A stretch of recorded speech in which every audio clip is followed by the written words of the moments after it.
We are two people, Anne, who really value connection. In everything that we do, we're so passionate about it. And the work that you do, the work that I do, it's something that we love and we embody in all that we do.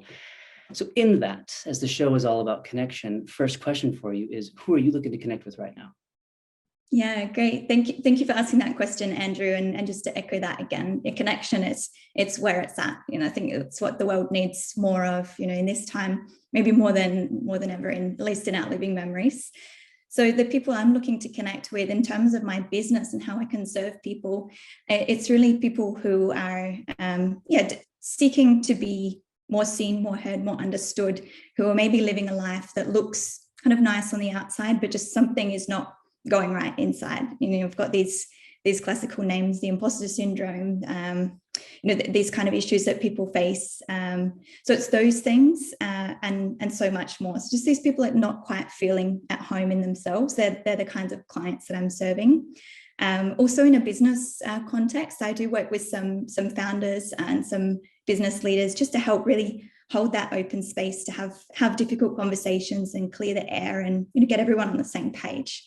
So I guess you could call me a professional space holder, but otherwise, it's really just anybody who's wanting to have an open-hearted conversation. I don't do too well at the shallow stuff.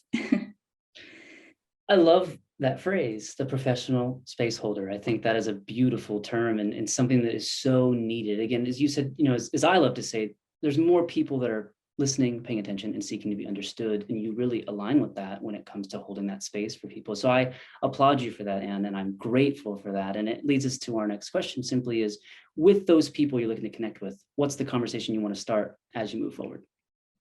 Yeah, the conversation I love to start is the one that nobody wants to have. So the way that I help people to get through to the light, or to get more of a sense of freedom in their lives, however you want to phrase it, whether you come from a spiritual angle or more of a practical angle, it's really going through the difficult emotions first as a way to get through that. So, talking about things like shame or, struggles around intimacy and relationships, all of these really big things that people are facing, those voices in our heads that keep telling us that we can't, that we're not good enough, that we're not worthy.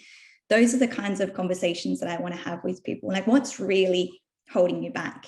So yes, maybe you've got some work colleagues that are not really supporting your growth, or maybe you've got this happening or that happening, all of these stories about what's happening on the outside. But what I do is I bring that conversation back to the self and what's happening inside and get really, really real with that.